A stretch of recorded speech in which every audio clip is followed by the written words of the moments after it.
एक समय की बात है, रामपुर नामक गांव में दो भाई रहते थे। महेश बहुत अमीर था और सुरेश के पास खाने के लिए एक दाना तक नहीं था। अजी, जल्दी से उठ जाओ, नहीं तो सेठ जी बहुत गुस्सा करेंगे। हाँ हाँ, उठता हूँ भाग्यवान।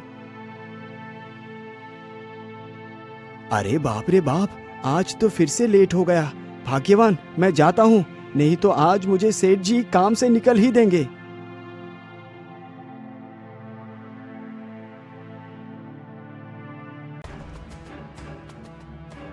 सुरेश, आज तुम फिर से लेट आए हो। सेठ जी, मुझे माफ कर दो। घर से यहाँ तक का रास्ता बहुत लंबा है, इसीलिए आने में टाइम लग जाता है। आगे से मैं टाइम पर आ जाऊंगा। अरे दुष्ट, तू मुझसे झूठ बोल रहा है। निकल जा यहाँ से, तेरे लिए यहाँ कोई काम नहीं है।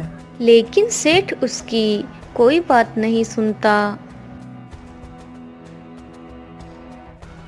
हे प्रभु, अब मैं क्या करूंगा? कैसे अपने परिवार का पालन करूंगा?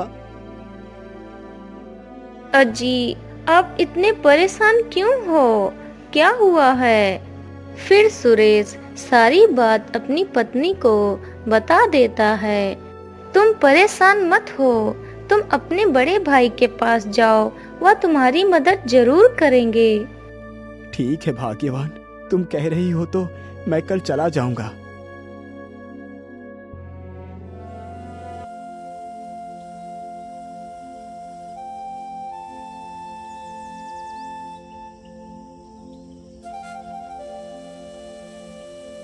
सुबह होते ही सुरेश महेश के पास पहुंच जाता है। भैया, ओ भैया, तुम कहाँ हो?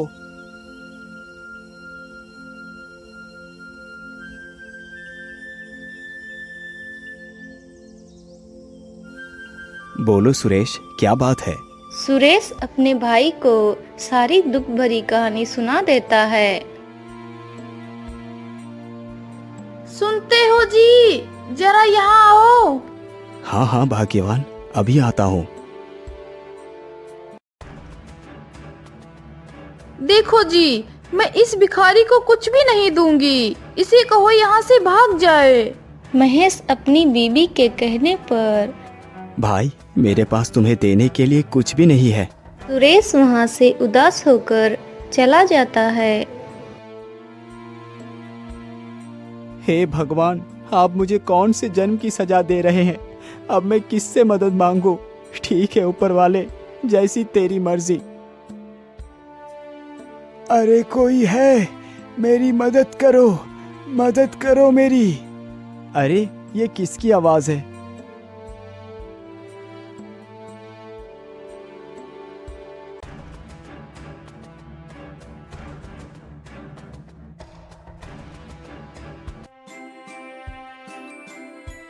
बाबा, तुम इतने घने जंगल में क्या कर रहे हो? मैं बहुत दूर से आया हूँ और मुझे बहुत जोर की भूख लगी है। मैं यहाँ पर किसी को जानता नहीं पुत्र। तुम चिंता मत करो, मेरा घर पास में ही है। तुम मेरे साथ मेरे घर चलो। फिर सुरेश उसे लेकर अपने घर पहुंच जाता है। अजी, क्या हुआ? भैया ने क्या कहा आपसे? भाग्यवान, भैया ने मदद करने से इनकार कर दिया है। सुनो बेटी, मुझे कुछ खाने के लिए दे दो। ठीक है बाबा, तुम यहाँ पर बैठो, मैं खाने के लिए कुछ लेकर आती हूँ। गीता सारे बर्तन खोल खोल कर देख लेती है, पर उसे कुछ भी खाने के लिए नहीं मिलता है। अब मैं क्या करूँ? बाबा को क्या दूं खाने के लिए? मेरे पास तो कुछ है ही नहीं।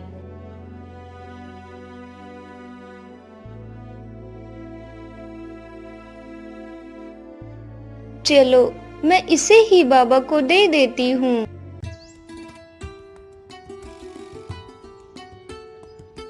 बाबा, मेरे पास बस यही एक दाना है, आप इसे स्वीकार कर लीजिए।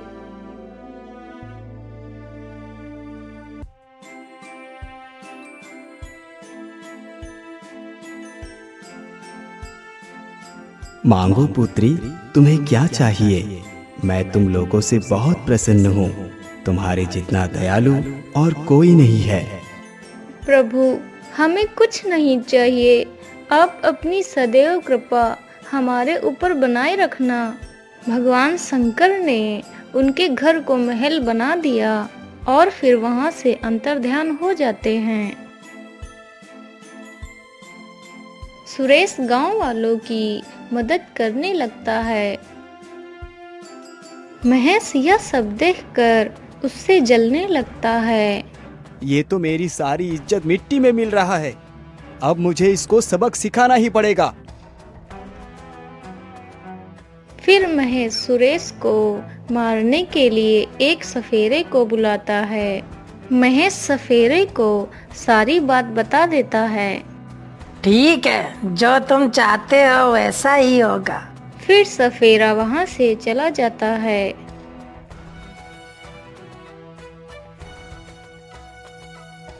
सुरेश सर्प को देखकर डर जाता है। हे प्रभु, मेरी रक्षा करो नाथ।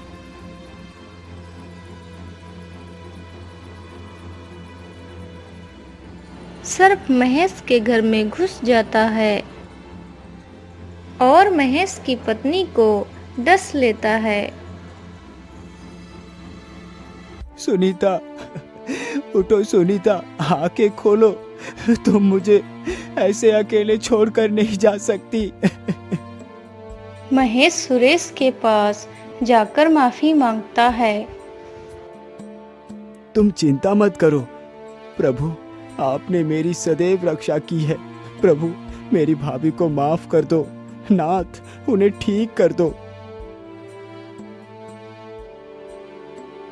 फिर सुनीता ठीक हो जाती है और सुरेश से माफी मांगती है और वह लोग एक साथ खुशी खुशी रहने लगते हैं।